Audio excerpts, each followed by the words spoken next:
Week number 4 as the Bears go back on the road. Second week in district play, Jason. It's always nice to start with a 1-0 record, especially when you do it at home against the Jessup squad.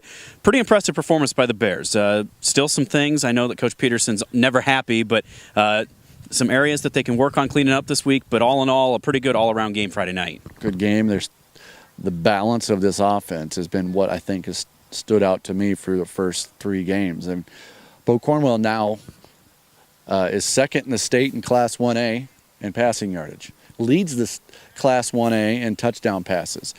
Ben Thompson is number 1 receiver, well, actually by 1 reception. He has 6 touchdown catches. Guess who leads 1A in touchdown catches? But also look at the rushing attack.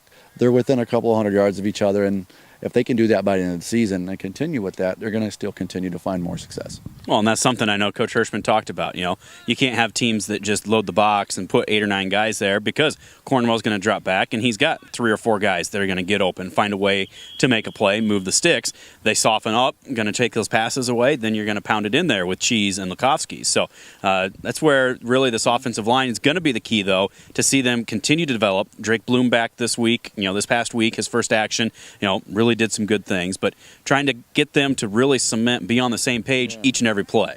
And you mentioned Lukovsky. I mean, his 3rd consecutive 100-yard game. That's usually the barometer for a running back. Just a lot of bruising yards, doing a lot of dirty work. But Cheese Graves is making a lot of good blocks in the hole for him. And you're right, the line. If you have the opportunity to watch a little of the film, there was a nice 3-play set in a row, 3 in a row plays of Drake Bloom did the blindside block where he's taking a kid. Where do you go? I'm taking him to the bus. He blocked him about 20 yards, drove him down 20 yards. Next play, pulls out, kicks a guy out 8 yards, and then the very next play he's blocking. The whistle hasn't blown yet. He sees his guys getting carried by a couple guys. He comes up, blocks a guy off, and Tanner gets another 7 yards before they bring him down. Just making some heads-up plays, and I think you saw him have the opportunity last year to get a year under his belt. It's nice to have him back there as an added element to this offense.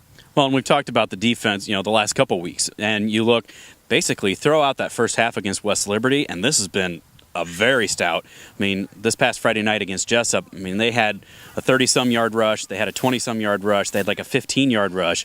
You take those 3 plays away, they had probably negative yardage. They had 60 for the whole game. And, part of that is some of the injuries that Jessup was dealing with, which you feel bad for them. But some of that is just the fact that the Bears have been scouting so well and just performing so well. Yeah, and you see, starting to see we've really stressed on this youth movement of this year, but you're starting to see a lot of the things up front from your older guys like Billy Freese has been playing at lights out.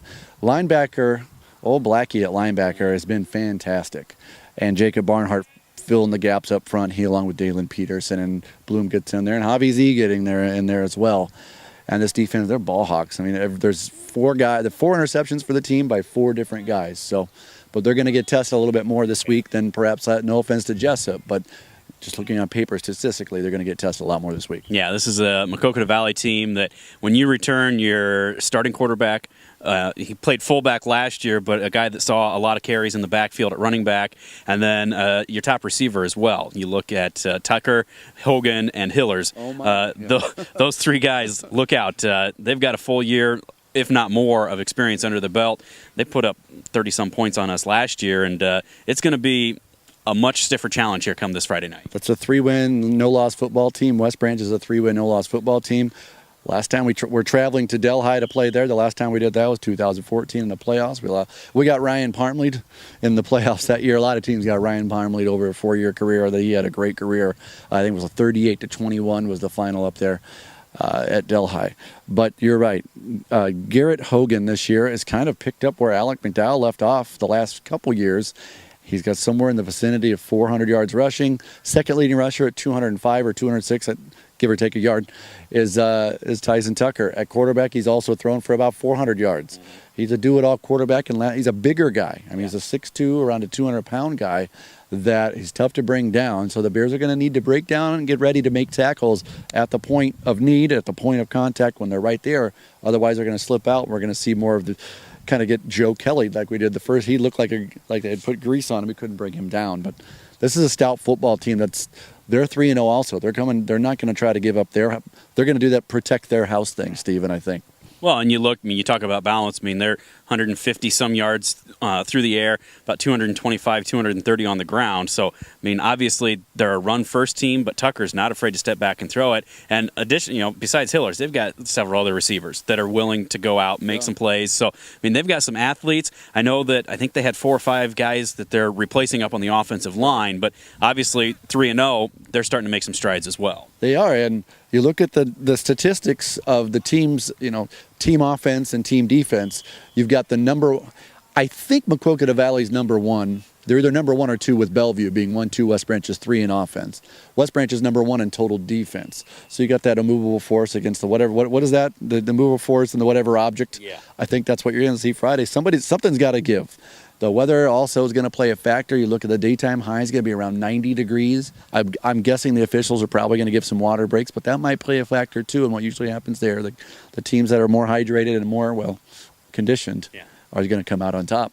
And the key is they're hydrating Tuesday, Wednesday, Thursday, not just Friday night. You got to do it all week long. Exactly. So, yeah, like you say, it's going to be knockdown, drag out, and we're into the heart of the season now. It's basically you're almost into that playoff mode because you know that this is a tough district. You look at where everything shakes out, and you got to take care of each week so that you give yourself that best position as you get into week 9. Every game's a district championship kind of game right now. You can't put yourself behind the 8 ball this early in the season, Steve. Whoever wins this game is right there in the top, going to be up there with Bellevue. If Bellevue were to win this week, or someone else, or they may be in the driver's seat, maybe the only team with no losses.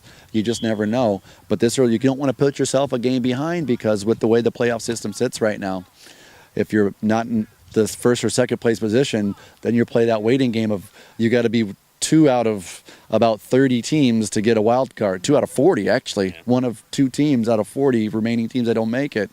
So you got to put yourself up there right away. So hopefully the Bears come out and do that. But I know Coach Evers has got a lot of good things going on up there, and they've done well so far. We'll have all the action for you with the Bearcast. And if you can't make it, tune in. But we invite you to make the trip up to Delhi. Just over an hour drive. It's no bad thing. And we'll have all the action for you, though, right here at westbranchfootball.com.